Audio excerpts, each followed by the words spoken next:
O Senhor esteja convosco. Proclamação do Evangelho de Jesus Cristo segundo Marcos.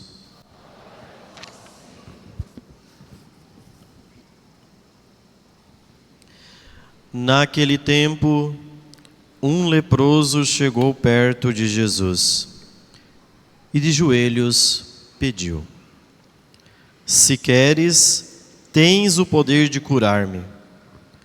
Jesus, cheio de compaixão, estendeu a mão, tocou nele e disse: Eu quero, fica curado. No mesmo instante, a lepra desapareceu e ele ficou curado.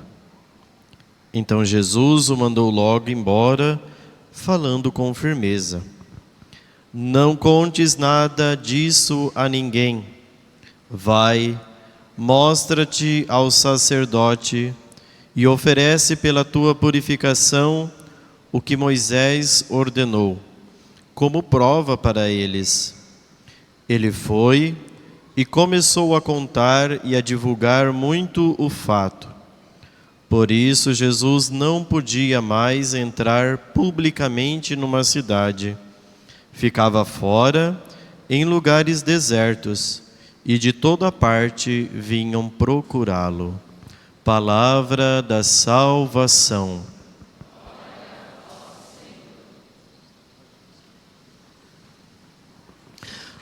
Ave Maria, cheia de graça, o Senhor é convosco. Bendita sois vós entre as mulheres, e bendito é o fruto do vosso ventre, Jesus. Santa Maria, Mãe de Deus, rogai por nós, pecadores, agora e na hora de nossa morte. Amém. Nossa Senhora, Rainha dos Anjos, rogai por nós. Queridos irmãos, com grande alegria nos reunimos neste domingo para celebrarmos o mistério ápice da nossa fé, que é a Santíssima Eucaristia, celebrarmos a Santa Missa. Estamos a poucos dias de iniciarmos o tempo da Quaresma, e é com grande alegria que a Igreja, neste sexto domingo do tempo comum, nos dá este texto do Evangelho, às portas de iniciarmos a Quaresma, para meditarmos um pouco. Vamos recordar, nós estamos fazendo, como disse no início da missa, a grande jornada de Jesus em Cafarnaum. E o que Jesus já fez em Cafarnaum? Que foi o Evangelho que ouvimos nos últimos 2 domingos. Primeiro, Jesus vai até uma sinagoga em Cafarnaum. Ao chegar lá, Jesus expulsa o demônio de um homem que estava com o espírito do demônio. Após esta realização na sinagoga de Cafarnaum, Jesus sai da sinagoga e vai até a casa da sogra de Simão Pedro. Na casa da sogra de Simão Pedro, Jesus cura a sogra de Simão da febre. Terminada a cura da febre, Jesus sai e encontra-se com este homem no caminho, que é a cura do leproso. Então vejam, primeiro Jesus expulsou o demônio. Segundo, Jesus curou a sogra de Pedro, de uma febre, portanto uma mulher. Terceiro, Jesus cura o homem leproso. 3 milagres realizados por Jesus que estão em plena sintonia com o capítulo 3 do livro do Gênesis. Vamos lá no livro do Gênesis. O livro do Gênesis começa no capítulo 3 com a entrada da serpente, portanto o demônio. A serpente, diz o livro do Gênesis, capítulo 3, era o mais astuto de todos os animais. Logo depois que o demônio entra em cena, a serpente vai até a mulher, seduz a mulher para incorrer na queda e a mulher peca. Em seguida, a mulher vai até seu esposo Adão e também conduz ele à queda. O caminho que Jesus faz é justamente o contrário daquele apresentado no capítulo 3º do livro do Gênesis. O demônio entrou, Jesus expulsou o demônio. A mulher caiu no pecado, Jesus curou a sogra de Pedro de uma febre. Adão também incorreu na queda, Jesus cura um leproso. Então, este início do caminho de Jesus em Cafarnaum está em analogia com o capítulo 3º do livro do Gênesis. Todos os milagres que Jesus realiza aqui é aquilo que Jesus veio para destruir. Primeiro, o demônio. Segundo e terceiro, o pecado. Os grandes santos e doutores veem na cura da sogra de Simão e na cura do leproso a cura que Jesus quer fazer em nós do pecado. Ok? Olhamos então para o leproso que se aproxima de Jesus e diz para Jesus: se queres, tens o poder de curar-me. Jesus olha para ele: se queres? Claro que Jesus tem poder de curar. Mais do que a lepra, vamos recordar. Em primeiro lugar, a lepra no Antigo Testamento, como vimos na primeira leitura do livro do Levítico, havia imposições severas para um leproso. Aquele que estivesse acometido de uma lepra, ele devia anunciar para os demais que ele estava com lepra. Por isso que a primeira leitura vai dizer assim, no livro do Levítico: o homem que estava atingido por esta doença, ele deveria sair gritando para todos: impuro, impuro. E as pessoas que sabiam que eles estavam com a lepra, se afastavam dele, porque elas poderiam ser contaminadas pela lepra, pela doença. É mais ou menos pensando o Covid, né? A exclusão social que aconteceu no Covid. Se você estava com Covid, a casa do Chiquinho, lá na Avenida Brasil 323, tem 6 pessoas com Covid. Há 2 anos atrás, você ia naquela casa? Você, meu Deus do céu, passe longe daquele lugar, porque lá tem uma peste, uma doença. Eu me lembro, quando o Covid chegou, nós estávamos aqui em março de 2020, e o Brasil fechou. Me lembro que em abril, ainda o Covid nem estava na nossa região, nós estávamos trancados dentro de casa, né? Mas eu me lembro que em Carlópolis, que é a minha terra natal, rolou um boato que tinha uma pessoa chegado lá, que tinha vindo da China, que estava com Covid num hotel. Gente, instaurou-se o pânico na cidade. Gente, era só lacrar aquela pessoa lá e pronto, acabou o problema. Mas todo mundo, eu falei: gente, o Covid não é transmitido assim, a pessoa está aqui e ela assopra e a coisa vai. Mas instaurou-se o pânico. É mais ou menos isso que acontecia em relação à lepra. Só que a pessoa que estava leprosa, ela anunciava aos demais que ela estava com lepra. Impuro, impuro. E as pessoas imediatamente excluíam, e essa pessoa não podia se aproximar. Porque caso você se aproximasse, você contraía a impureza e, portanto, você também se tornava impuro. E aí você teria que cumprir uma série de prescrições para você voltar ao estado de pureza. Aí quando Jesus faz este gesto de se aproximar do impuro, todo mundo fica impressionado. Mas se ele vai se aproximar de um impuro, ele vai se tornar impuro. Mas Jesus não se torna impuro, porque Jesus é a graça que está acima de qualquer lei. E por isso ele toca no impuro e mostra que a lei, prescrição judaica que havia, ela tinha o seu sentido. Mas Jesus é muito maior do que qualquer lei judaica. Jesus é a graça em pessoa, que veio dar àquele homem uma vida nova. E isso ele quer fazer conosco. Então, esta oportunidade que nós temos de falar da lepra é uma ocasião especial para nós meditarmos sobre uma questão que eu quero chamar a atenção de todos nós às portas de iniciarmos a quaresma: o pecado. Então eu vou fazer uma breve catequese sobre o pecado, para que a gente tenha consciência do que é o pecado e quais são os malefícios que o pecado provoca em nós. Por que também nós nos tornamos leprosos? Por que também nós nos tornamos com esta febre da sogra de Simão Pedro? Veja, o que é o pecado? A primeira definição que nós temos no Catecismo da Igreja Católica do que é o pecado, o Catecismo da Igreja Católica diz que o pecado é uma desordem. O pecado, ele é uma ofensa a Deus. Então, todo o pecado, ele ofende a Deus. Ele é uma ruptura com Deus. Mas você pode pensar, padre, eu não consigo ver o pecado como uma ruptura com Deus. Eu fui lá, fiz o pecado e, no entanto, eu estou rezando o terço. Não estou rompendo com Deus. Vamos lá. Primeiro, o pecado, ele não é uma realidade meramente humana. O pecado é uma realidade angélica. Quem pecou por primeiro? Quem pecou por primeiro? O demônio. O demônio foi o primeiro a pecar. Então o pecado é uma invenção angélica. Foi inventado por anjos, que foram criados por Deus, que no entanto, não querendo obedecer a Deus, incorreram na queda.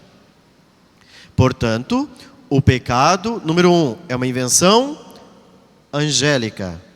O pecado, ele é, segundo, uma desobediência à vontade de Deus. Mas o que o demônio desobedeceu?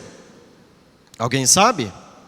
Qual foi a desobediência demoníaca para o demônio precipitar dos céus para o abismo do inferno? A desobediência do demônio foi justamente um pecado de soberba. O demônio, não querendo obedecer a Deus, incorreu na desobediência, no pecado do orgulho, porque ele se considerava um anjo de luz. A palavra Lúcifer, que é atribuída ao demônio, significa o quê? Anjo de luz, lux. Só que, sendo um anjo de luz, Deus criou os anjos para servirem. Lúcifer, vendo o esplendor da sua luz, que não era dele, era a luz divina, pensou consigo, não, eu sendo anjo de luz vou servir uma criatura de barro? Não servirei. Então o demônio caiu do céu para o inferno, porque não quis obedecer, porque não quis ser servo, quis ser igual a Deus. Não contente com isso, o demônio ataca o ser humano. Atacou os nossos primeiros pais, que incorreram na mesma queda e pecaram. Adão e Eva seguiram o mesmo caminho e também cometeram o pecado. Portanto, fica muito claro, o pecado, ele é uma realidade espiritual. Ele não é uma realidade corporal.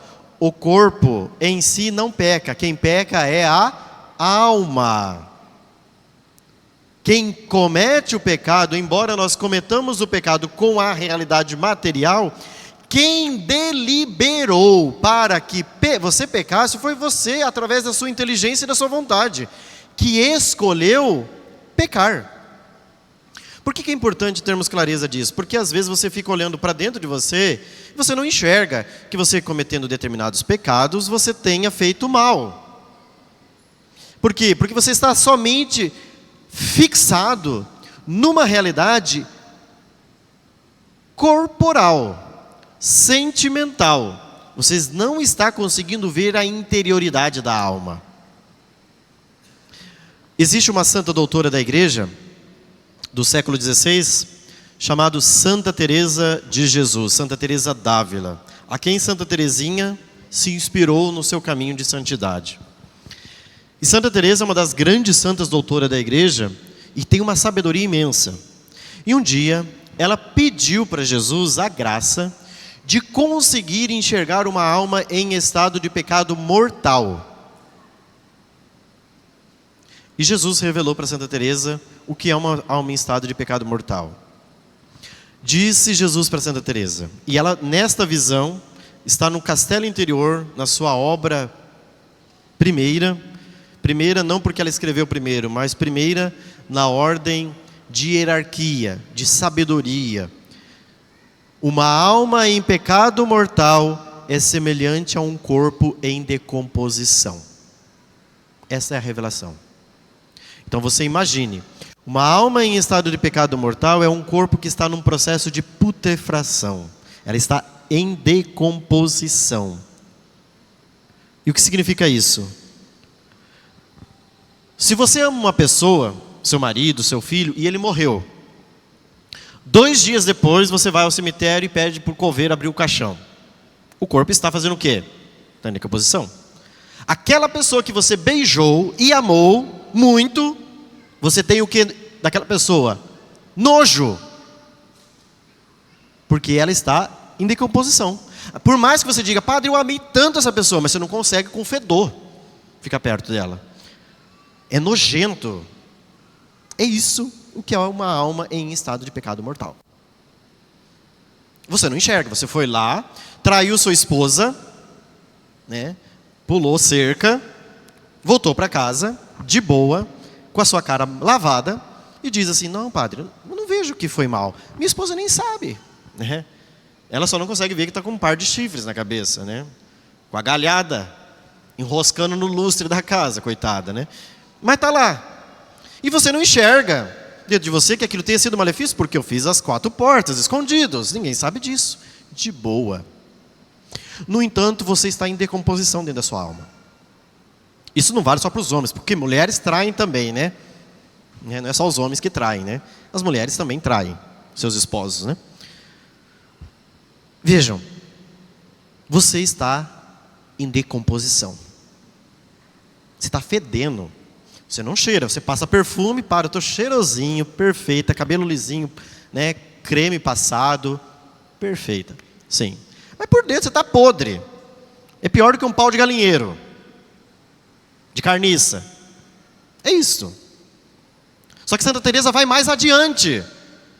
E todo mundo fala, ai, padre, está exagerando. Não, eu estou pregando a verdade. Se você quer ouvir, bem. Se você não quer ouvir, paciência, né? Você quer uma palavra cômoda, que te deixe instalado na sua posição de comodidade? Então, eu acho que é melhor assistir Big Brother, assistir qualquer outra porcaria, que vai ser mais rentável para a tua vida do que buscar a verdade. Então, meus irmãos, o pecado mortal é um abismo, é uma desgraça eterna para a nossa vida. E como que a gente sabe se a gente está em pecado mortal? Vamos lá, 3 pontinhos e vou concluir. Para que a gente saiba se nós estamos em pecado mortal ou não, você precisa de 3 coisas. Número 1, ter cometido algo contra os 10 mandamentos da lei de Deus ou cometido contra os 5 mandamentos da igreja. Então você vai lá, pega os 10 mandamentos, pega os 5 mandamentos da igreja. Tudo isso aqui é de matéria grave. Se você fez, é matéria grave. Não tem, padre, algum pecado contra o 5º mandamento, não é de matéria leve, o aborto. Não, é grave. Roubar, não é de matéria leve? Não, é grave. Então tudo que está nos 10 mandamentos é grave. Então eu tenho consciência da matéria do pecado. Tudo aquilo que está presente nos 10 mandamentos, 5 mandamentos da igreja é de matéria grave. Número 2. Para que um pecado seja pecado, é preciso de uma coisa chamada inteligência. O teu cachorro não peca porque o teu cachorro não tem inteligência. Quem peca é quem tem advertência, ou seja, inteligência. Então você sabe, porque Deus disse nos 10 mandamentos que isso é pecado. Minha inteligência sabe disso. Então eu não vou cometer isso. Mas não é somente isso, você precisa de uma terceira coisa, a vontade. Então, eu sei que é pecado grave fazer isso. A minha inteligência sabe, tem consciência da gravidade disso, porque está revelado. Terceiro, a minha vontade diz, não, vai lá e faz. Você pecou, sim ou não? Pecou gravemente. Agora sim, se você está fazendo uma determinada coisa, você está indo no impulso da galera. Vamos dar um exemplo. Vamos supor que você está numa viagem, passeando, e você se esqueceu que sexta-feira não é dia de abstinência. Você nem imaginou que era sexta-feira. Você está lá, eu não sabia que comer carne é pecado grave na sexta-feira, né? Porque a igreja está nos 5 mandamentos da igreja, que comer carne na sexta-feira é pecado grave. Mas eu estou na viagem e lá pelas tantas, meus amigos foram lá, fizeram um churrasquinho e eu comi um pedaço de carne. Quando a minha inteligência veio, nossa, hoje é sexta-feira, e eu parei, Você pecou ou não gravemente? Não. Porque a sua inteligência te diz, cara, hoje é sexta-feira. Ela te iluminou e disse, para. E você parou, você não pecou. Ah, mas já estou na roça, vamos comer. Pá! Aí você pecou gravemente. Por quê? Porque a sua inteligência te advertiu, mas a tua vontade não aguentou. Ah, mas agora que saiu essa picanha maravilhosa, não dou conta. Pá! Aí você pecou gravemente. Já fiz uma catequese aqui e expliquei. O pecado contra essa questão do mandamento da igreja de comer carne sexta-feira, não é porque a igreja nos quer tolir, não é porque a igreja quer nos castrar e nos deixar infelizes de não poder viver os prazeres da vida. A igreja simplesmente tem essa prática de não comer carne na sexta-feira, porque é uma prática antiquíssima, na qual a igreja nos ensina que sexta-feira é dia de recordar a paixão de Cristo. E recordando a paixão de Cristo, a gente modera os nossos instintos e as nossas vontades e não come carne. A carne em si não é pecado comer carne. O pecado está em que a igreja nos diz, sexta-feira é dia de você ficar mais recolhido. É dia de você recordar a paixão de Cristo, porque Jesus sofreu por amor de ti. E você sabendo que aquele amor te amou infinitamente, que amou sem esperar nada em troca. Eu quero tentar responder um pouquinho aquele amor. Faça um pequeno sacrifício por ele, que é deixar de comer carne. Comer carne na sexta-feira, gente, em si, não existe a gravidade. A gravidade está... Por que a igreja nos coloca esse mandamento? Para que a gente possa moderar os nossos desejos, os nossos impulsos e dizer não. Não. Só que nós temos um problema. Aqui no Brasil, sexta-feira é sextou, não é? E é o dia que a gente enche o pandu para comer carne e beber cerveja. Aí... Só que a lei, quando a igreja instituiu desde os primeiros séculos, né? Isso daqui não é, agora no século XX a igreja impôs isso. Não, os cristãos sempre viveram isso. É que as cidades se urbanizaram, se modernizaram, e aí esse preceito parece uma terrível pedido que a igreja nos faz. É vergonhoso, porque a única coisa que a igreja pede durante toda uma semana é que você não coma carne na sexta-feira. Mas... Gente, tem tanta coisa boa. Ovo faz muito bem, tem proteína, ajuda. Tem tantas outras coisas que a gente pode comer, só isso. A igreja não pede que você fique de jejum o dia inteiro na sexta-feira. É só não comer carne, ponto. Mas por que você não vai comer carne? Não é simplesmente porque a igreja manda. Não. É que você precisa um pouquinho ser iluminado na inteligência. A igreja nos pede que a gente não coma carne sob condição de ser pecado grave. Por quê? Porque nós queremos recordar a paixão de Cristo. Ele fez tanto por mim. Uma vez por semana eu só faço isso. Não comer carne. Só isso. É muito? Eu pergunto para vocês. É muito? Não é vergonhoso? Só isso que a igreja pede. E ele fez tudo por você, criatura. Ele deu a vida por você. Ele se arrebentou no caminho do Calvário por você. Ele foi esfoliado. Ele foi coroado de espinhos. Ele foi crucificado numa cruz. Ele ficou 3 horas numa cruz. E você na sexta-feira não é capaz de renunciar um pedaço de carne. Aqui que está a ingratidão. Não é porque a igreja é chata, velha, antiga, ultrapassada. Nossa. Não. A igreja é sábia. E a igreja nos pede que a gente dê a Deus um pouquinho de sacrifício. Só isto. Só isto. E quando a gente entende que a dimensão do sacrifício é por amor, a gente faz. A gente renuncia a nossa vontade. A gente renuncia o nosso desejo por amor a Jesus. Meus irmãos, nós estamos aproximando da quaresma. E a quaresma quer ser uma grande transformação espiritual na nossa vida. Nós vamos na quarta-feira de cinzas começar a quaresma com 4 missas, com imposição das cinzas sobre as cabeças dos fiéis. Mas mais do que isso, nós vamos estar aqui atendendo confissões o dia todo na paróquia, os padres. Só confissão, viu? Você venha para confessar, não é para bater papo. Direção espiritual a gente vai fazer quinta, sexta. Na quarta-feira de cinza, nós vamos estar aqui só para atender as confissões. Então, se você quer começar bem a quaresma, com um grande arrependimento, peça a Jesus. Venha fazer uma boa confissão. Venha começar bem essa quaresma para que seja uma verdadeira quaresma de mudança de vida interior. Que você queira fazer a vontade de Deus e não a sua vontade. Que você queira renunciar os seus caprichos por amor a Jesus. Esse caminho que nós vamos fazer não é para nós sermos católicos exteriores, bem comportadinhos, bonitinhos. Não, é para que Jesus possa, como São Paulo diz na segunda leitura, sede meus imitadores como eu sou de Cristo. Que a gente imite Cristo. Que a gente possa trilhar o caminho da quaresma atrás de Jesus, seguindo os passos de nosso Senhor Jesus Cristo, não fazendo o que nós queremos, mas fazendo aquilo que Jesus quer. Quem quer aceitar o desafio, mãos à obra. Vamos trabalhar, vamos ser santo, vamos se converter, vamos mudar a nossa vida, meus irmãos. Vamos irradiar a cidade de Bandeirantes, fazendo que aqui seja um território de pessoas que imitem Jesus. Mas imitem Jesus na totalidade da verdade e o busquem com sinceridade de coração.